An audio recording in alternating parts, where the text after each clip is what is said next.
BRX01, and it might just be my favourite scale crawler of all time. Come and check it out with me.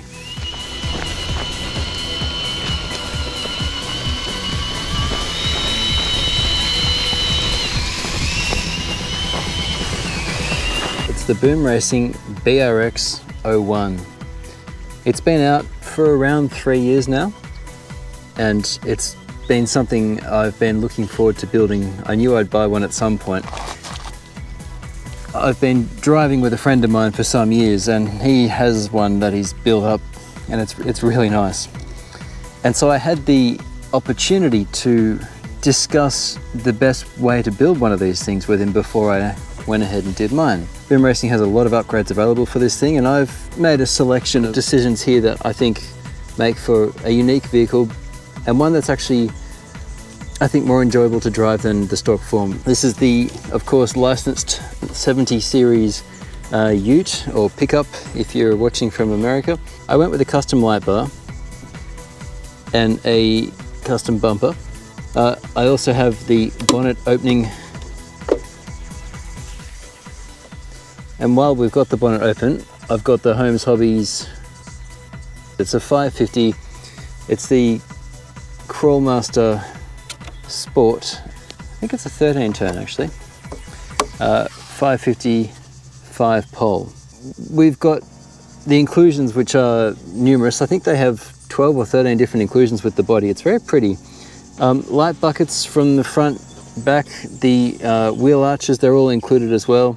Mirrors with actual reflective material on them, so you can see a reflection. There's a dash. There's no interior yet. You can buy it separately or print it. I'm probably going to 3D print one, but the LC70 body from Killer Bodies is available as well, and I've got that in my 80 series TRX4 comp truck. Snorkel, and there's even like little details like the antenna, which is added on. Now I've put side steps onto mine. They bolt onto the chassis, and I think they look all right. And I've driven this a little already, and you'll see later in this video, they've certainly saved the sills from damage, so that's good. And the number of holes in this chassis, they're so numerous from nose to tail. Every single hole is pre-tapped. It's like CNC, I think 7mm aluminium. It's really nice. Rear tray opens. Now this is something you may not have seen for a few decades if you're in Australia even. For a while there, steel, checker plate steel bed lining was common, and for a work truck it might be something that people would bother to do, but usually not. Still, I went with that because it went with the mild steel top from CC Hand. I was got an ear out for snakes this time of year, and they're around. Right now it's just mostly birds, but I've got half an ear out. I also added a 3D printed tow hitch mount and just an aftermarket tow bar. As you may know, the body does hinge up, but there's something I've also added underneath.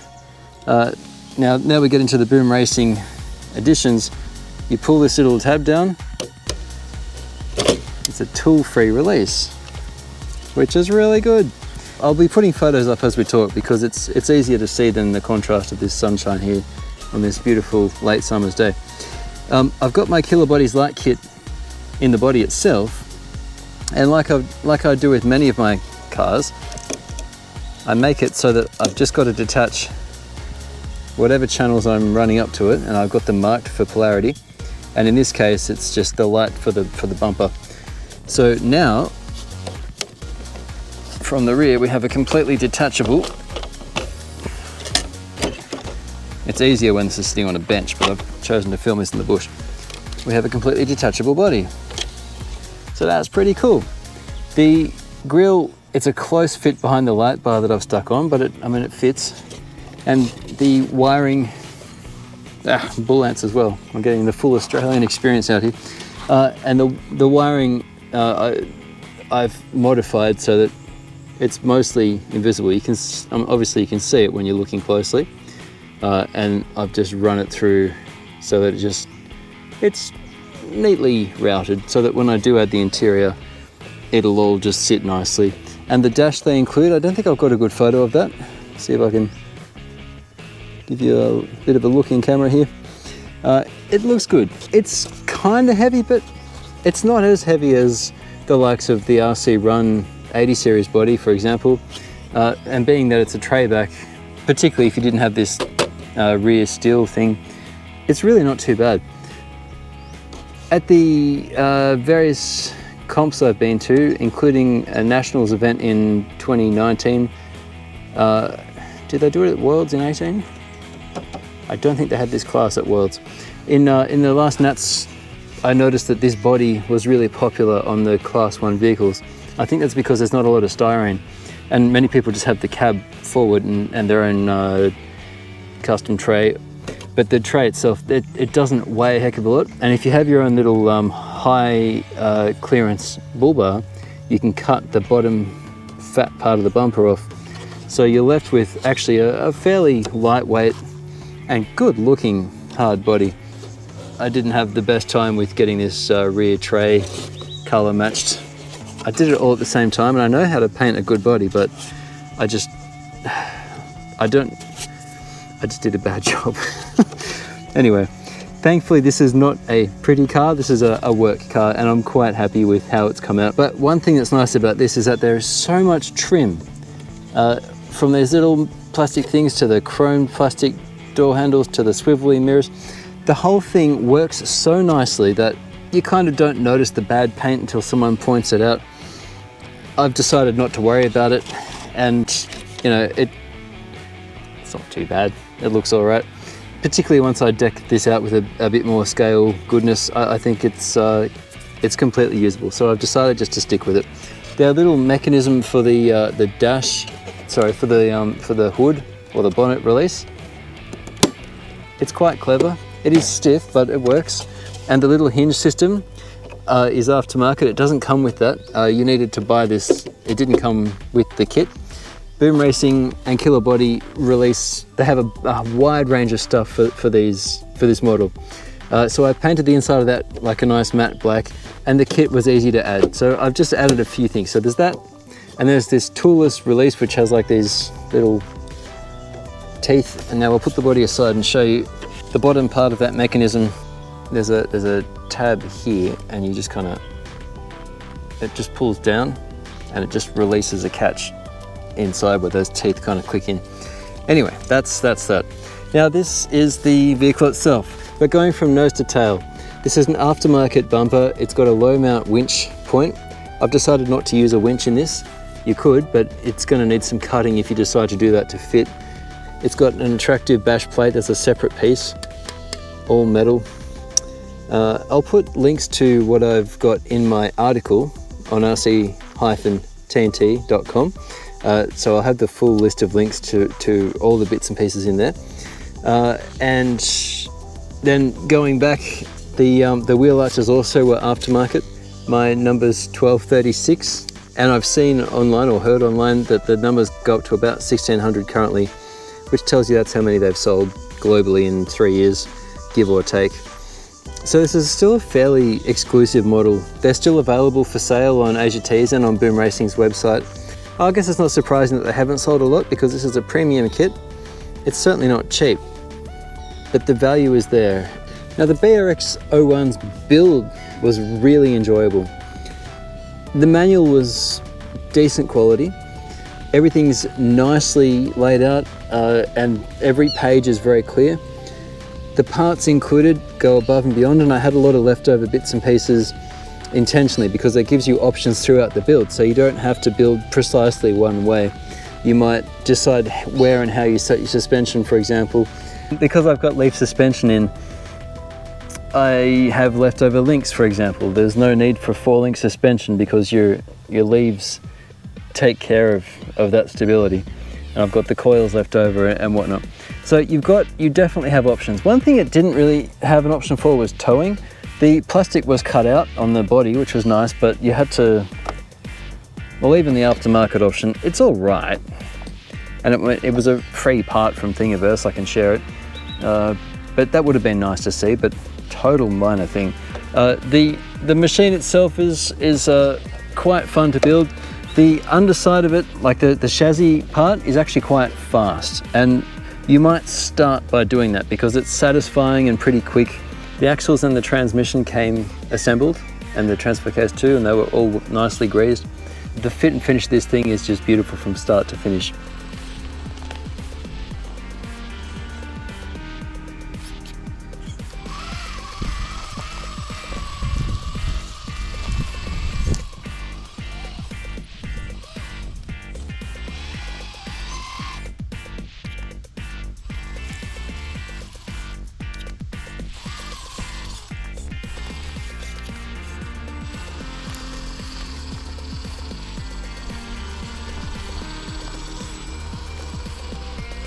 To start, we have behind the axle steering and a fairly good range of motion for the steering. We'll turn this on.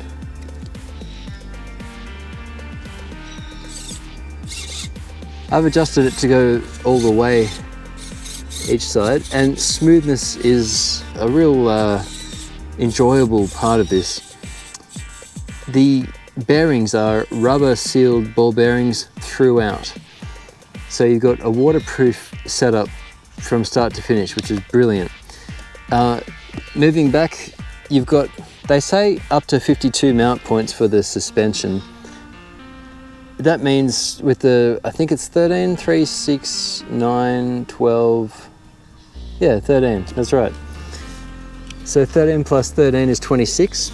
And you can move these forward one hole, and then you can invert them upside down, and 26 times 2 is 52. So it says up to 52 mount points for the front, but really it's 13 practically.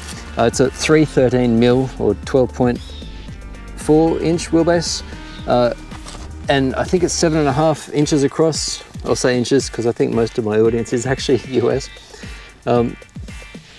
And that works quite nicely. Now it comes with hard, well, decent springs, and there is a softer dual stage spring available, but these coilover all metal suspension system, it's actually just right given there's a hard body that goes on it. You've got, as you'd expect, a 3-point suspension in the front, and everything is just beautiful. The axles are a very, very nice design, and they've got the mount points for leaf suspension if you want, and it can be over or under leaves. So that's really good. Moving back, you've got these wonderful, oh, you might notice incidentally, I'll get to that in a sec, but you've got these lovely drive shafts that are just solid, and they're pretty too. It's the Fat Axles PHAT from Boom Racing. They're quite nice. And it's a front mounted motor and transmission. The transfer case is set back, and this is now one of the great things about the BRX01. Yes, you've got a 2-speed transmission that's actuated here with an included servo, and it's super plush, and you don't even need to add throttle. It engages. It's so smooth. It's really smooth. Now you might say I've got 2 servos here because my other servo is also a waterproof micro, and that, my friends, engages and disengages the front diff, and it's all done in the transmission. Yes, the live axles are locked full time, so there's no cable running out to them to actuate lockers. And really, that's the only thing, if you're a gadgets person, you might miss in this. Otherwise, it's beautifully appointed. So being able to drive around in open front adds a little bit of extra challenge. And if you're into a scale truck with 3.46 inch tires, or 88 mil is what they are, you'll enjoy that. Some people say it understeers, and they're right. So there's another level of flexibility in this. This is really cool.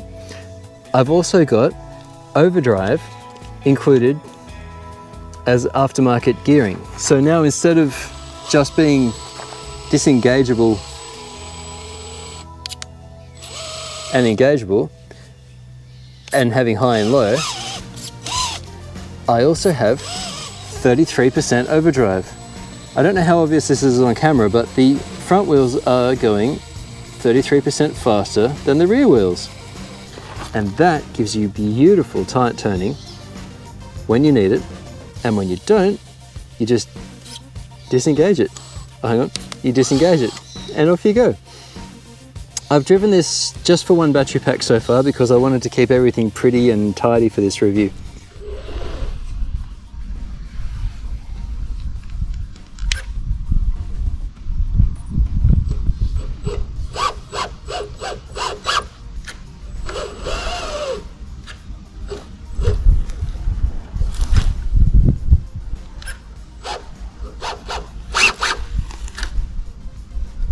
Super smooth gearbox. Diffs engage and disengage really easily too.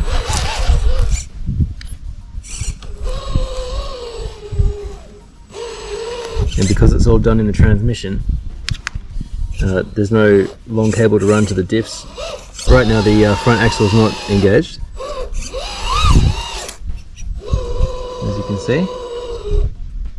One button press and that's it, it's locked. You don't need to muck around, and you can see the difference in the wheel speed there. That's your overdrive. It's evident, especially at low speed, see that?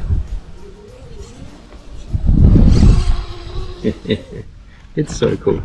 I also have gone with the leaf springs in the rear because that's what the 70 series, well, this vehicle, that's what this vehicle has. It's coil in the front, coilovers in the front, and leaves in the rear. And that part of the kit is they give you this extra plastic end point that clicks in so smoothly with the skid, which is a high clearance skid as well. So you have a beautiful smooth underbody, and it's so nice. Every single part of this has been beautifully thought out.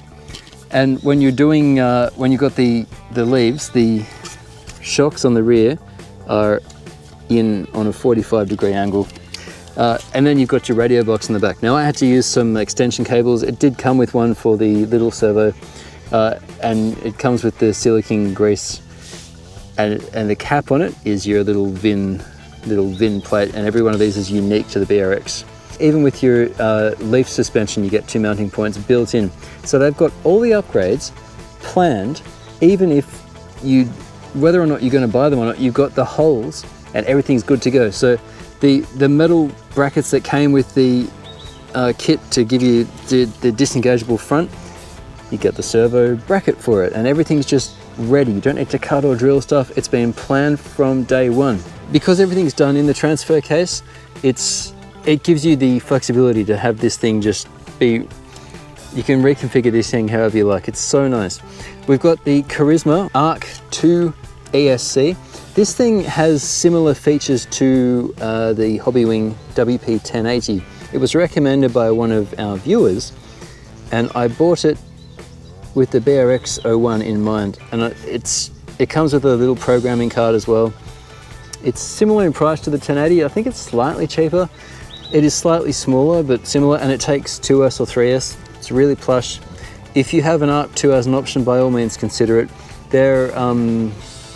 The drag brake system is similar to the freewheeling option being turned on the 1080, which means it measures the differential between your throttle and the wheel speed. So it gives you a staged drag brake proportional to your throttle.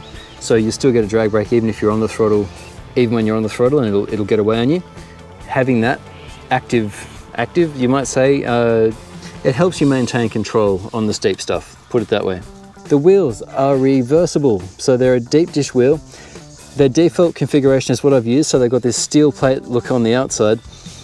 If you reverse them, it gives you a wider stance, and so then you've got like a bucket, kind of mag wheel looking bucket, and that would be on the outside if you wanted it wider.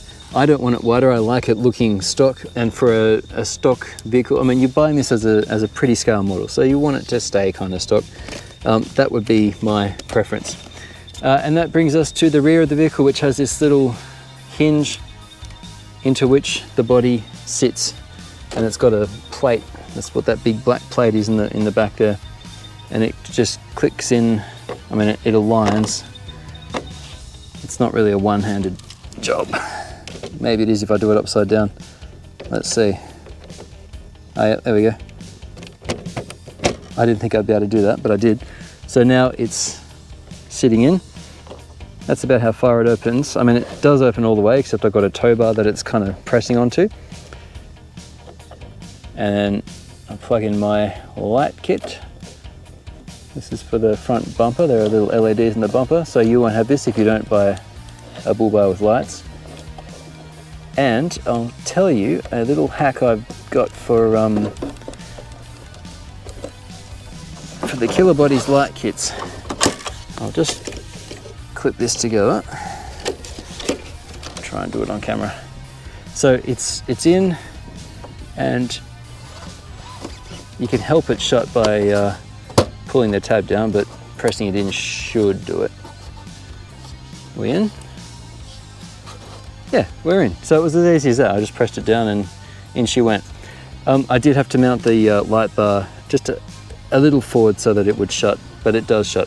Now my little hack for the Killer Bodies light kit, a pet peeve of mine is with the Killer Bodies light kit, when you are running the vehicle, and I can fake it by setting it to 0. There we go. When you're running the vehicle, see how the lights are all flashing? After 10 seconds of inactivity, all your lights flash. It's kind of annoying. And also when you're on the trail, you're not indicating whenever you turn the wheels left or right. So the way I set these things up is I plug the indicators, both sides, I solder them together so they're just on the left or the right channel, doesn't matter which. And I'll wire those to like a tertiary channel on the radio. So I can, right now I've got the, let's say the left indicator on. And so as far as the light kit knows, the left indicator is on, so it's flashing the left indicator, but there's nothing plugged into it. And then if I modulate that channel to the other side, it's just got the hazards on front and rear. Everything else looks like it's flashing because it uses pulse width modulation. To my eyes, looking at them, they're just dim. But the camera, because it's doing 60 FPS, it's going to show you the flickering, but they don't actually flicker in real life. So while you might be seeing flickering, what my eyes see, what your eyes would see if you were here with me, they'll be just as solid as the light bar. So they look worse on camera. I can't really do anything about that. On my GT5, I've just got this channel 5. Oh. Currently, I've got it turning, and if I turn it up, now we're turning left instead of right. The light control box thinks we're turning left. So the left indicators are on, even though they're not plugged in, and the right indicators are off. This has the added benefit, given that it's active, of not timing out, and then all this stuff doesn't just start flashing when you're on the trail stopped. There's no input, and after just 10 seconds, you'll see they'll start actually flashing annoyingly. Yeah, they're doing it now. So everything just starts flashing, and it's annoying. So by just having that off, it looks like they're flashing quickly, but they're just now solid. That solves the problem. It's 2.5 kilos in its stock form. With the extra stuff on it, we'd be pushing 2 3/4 kilos, I guess. And the other little thing that is maybe worth noting is getting the foams lined up so that the wheels aren't wonky is difficult. They have like they don't look quite even. There's like a wobble to the tires. That's getting the foams centered, and I've found that to be difficult. It's only a very minor criticism, and it's really nice. It's such a nice car. The doors don't open. There is a hinge kit to get the doors to open. They also can be screwed more shut. They're kind of half open as is. I've just left them for now because I haven't decided what I'm doing with the interior. You can get ones where the windows open as well, and even the windscreen wipers that work. And there are allowances made on this body for all of that to be possible. It's really clever. I highly recommend the model. Stay tuned because I'm going to check out the BRX02 as well. And also we're going to do a comparison to the Trailfinder 2 from RC 4-wheel drive and the RC Run 80. All three of them are very scaled vehicles. The RC Run has 1.9 wheels, but all three of them have a roughly similar diameter tyre and tread for that matter. And so I think they make a fitting comparison, so stay tuned for that. Check out my website, it's in the description, it's rc-tnt.com. Throw me a like if you enjoyed this video, and thank you so much for joining me for this first installment of the Boom Racing BRX01. I'll catch you next time on RC-TNT.